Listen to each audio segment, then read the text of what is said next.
What's going on, apes? Welcome back to the channel. I hope you guys are having a great day. AMC is down almost 3%, sitting at $17.57 per share, but there is going to be a battle for $21 per share. That is going to be a roughly 15% move by the end of the day, but a lot of people are buying stock at $3.30, and I think we're going to catch the hedge funds off guard. If we do, great. If we don't, great. It doesn't matter. It doesn't change my thesis, but I will be in the next video basically showing you guys that I am buying the stock at $3.30 as well. So rest assured, I am with you guys. Let's see what happens. It could kickstart the MOAS if we do get a strong reaction and if hedge funds do have less capital to service their margin calls. Besides that, we're going to be going over what is going on in the markets. We're going to talk about the fact that the short interest is increasing quite a bit for AMC stock, now at our all-time highs since the June rally. We're also going to go over the institutional investors that have been doing some very weird things with their positions, buying a lot more in some cases, buying a lot of puts in some cases with Goldman Sachs. Pretty interesting to call out there. And finally, we are going to talk about my 2,600% winning trade, taking $30 into almost $900 in profit. So let's dive into it. If you guys find value out of this video, hit that like button for me. Consider subscribing to the channel. Comment down below, what do you guys think about this information, the battle for $21 per share. Also, if you guys want access to all of my trades in real time, check out that link down below in the pin comment and come join the community. So getting right into it, AMC is down about 5.5%. We know AMC follows the broad markets, and if you're thinking about people that are buying at 3 or 3.30 today, then you would expect to see less buying than you usually would on any given day because people are saving their money towards the end of the day. So this is pretty much warranted in my personal opinion. The stock is hanging out in that low $17 range for most of the day after we did see that initial pop all the way to $18.41. That $18.50 mark was that rejection level that we've had drawn out for a while, and then we fell down to $16.22.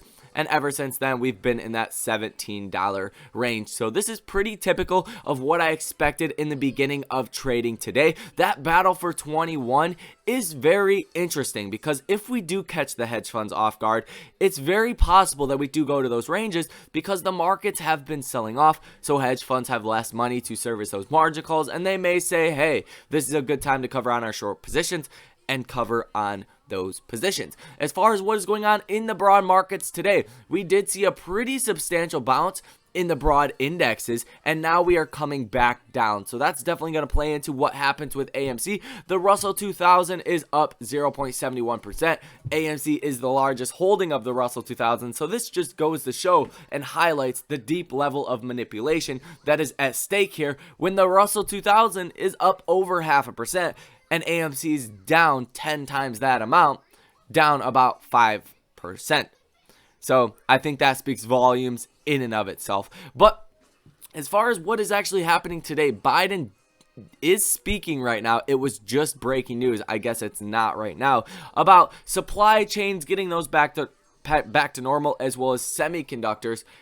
And that's probably why the markets are starting to drop. Because every time Biden comes on, the markets drop. That's not playing politics here. That is just the trend that you can observe. The markets drop every time Biden is speaking. So that is what just happened. Netflix, we know their earnings were terrible. The stock is down about 25% currently, and that has really set the trajectory for the day. And if we don't get something to save the markets, if Apple earnings are bad, Facebook, Amazon, Nvidia, Tesla, all of these earnings are bad, and we see a hawkish Fed January 25th and 26th, and then Apple earnings the next day, you're going to see a very knee-jerk reaction in the markets, and you're going to see the markets sell off even worse. And that's what we're seeing right now. NASDAQ down 1%, just totally flipped here in the time of filming this video. And that's ultimately what we want to see, is the market selling off as much as possible, and that is sucking up the liquidity like a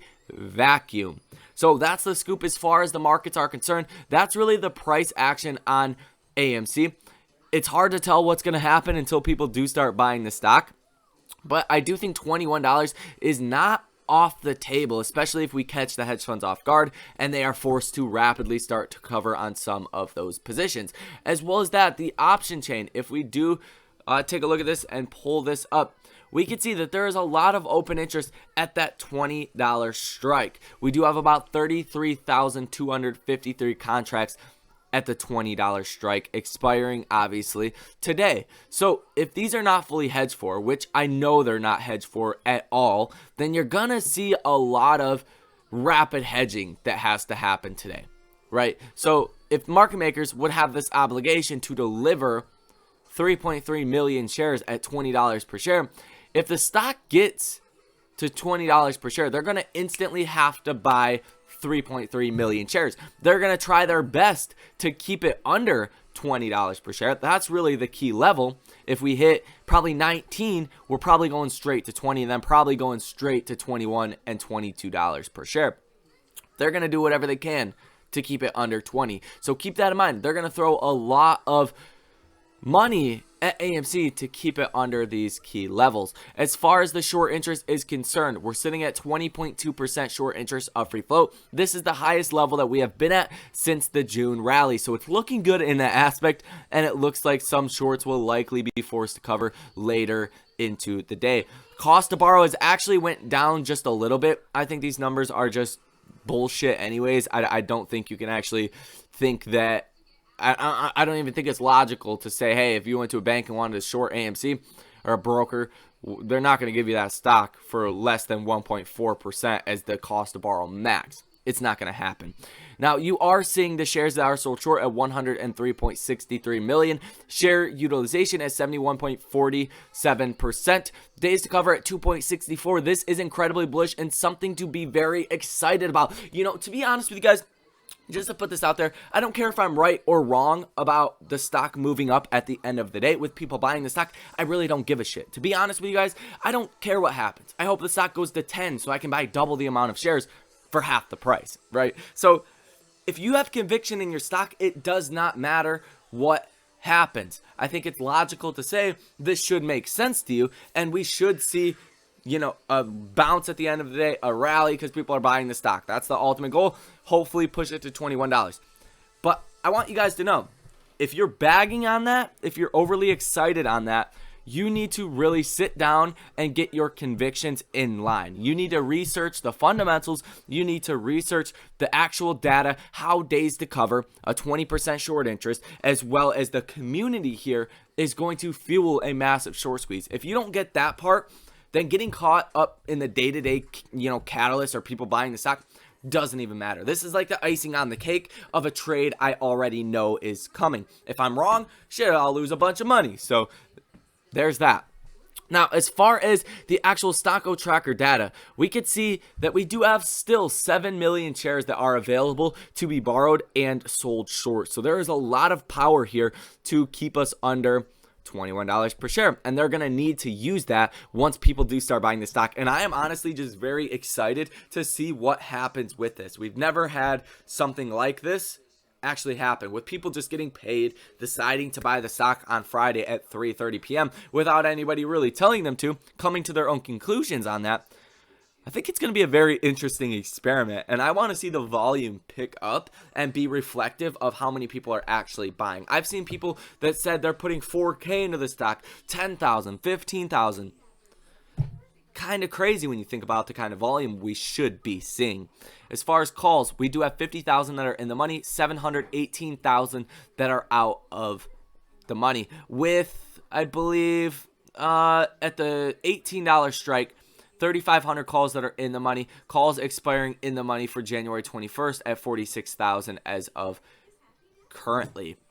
So that is the scoop on that. As far as the institutional investors are concerned, a couple interesting things to point out. This firm, the Russell Investment Group, increased their position by 10.79%. Goldman Sachs increased their put position by 129%, but also increased their share position by 85%. So they're trying to kind of offset each other and kind of stay delta neutral as much as possible. But to increase their share position 85% now to 1.1 million shares, I think is more bullish than them by having, you know, $735,000 of put exposure. So that's that. Couple firms that are selling out. Firm that is increasing their position 42%, and this one right here increasing their position 64%, now owning 365,000 shares. That is Wealthfront Advisors LLC. A couple other firms that have bought brand new positions. Other than that, it's kind of old information. I would be reiterating to you guys. We don't have any, the Citadel of the world, the BlackRocks. We don't have the Renaissance Technology 13Fs. So once those come, we'll keep you guys up to date with what is exactly going on. Now, as far as my actual $2,600 gain I did hit today, and we hit in the community, bought 147 puts for January 21st. So that is today. Why? For Disney. Why? Because Netflix and Disney are competitors in streaming. So if Netflix had a bad earnings, it would affect Disney. But Disney's premiums for the next day was like break even with a 1% drop for like $30. So I'm like, hey, that's a lot better than needing a 20% move to break even on Netflix, spending $100 to acquire a trade. So that's why I did do the Disneys. I bought two of them, one for $31, one for $32, sold one of them for $69. So there's a big lesson to be learned here. If you just play this strategy just like this, I bought them 21 hours ago, sold one 20 hours ago. So it was like an hour or less between buying these two contracts and selling one and making the other one free. And then I was able to hold that and play that like a lottery ticket that I can't lose money on. So there's a lot of power in playing these cheap options. Usually I don't do contracts that expire the next day, but hopefully you get it because there was earnings. I did do that. Usually I would never do that, but did make it free, and there's a lot of power in that strategy. If you guys want more options trading videos, just let me know down below in the comment sections. But then I was able to hold that one, like I said, and Disney cratered, Netflix cratered. So that contract, I sold one for $870. That was pure profit. That was a 26x increase. So very exciting right there. I know a couple people in the community also hit that as well. So that's going to be all for this video. If you guys found value out of it, hit that like button for me. Consider subscribing to the channel and let me know down below in the comment section. What do you guys think about this information? Are we going to 21? What is your price target? How many shares are you buying? Let me know that information. Love and appreciate you guys. Thanks for watching. I will see you in the next one.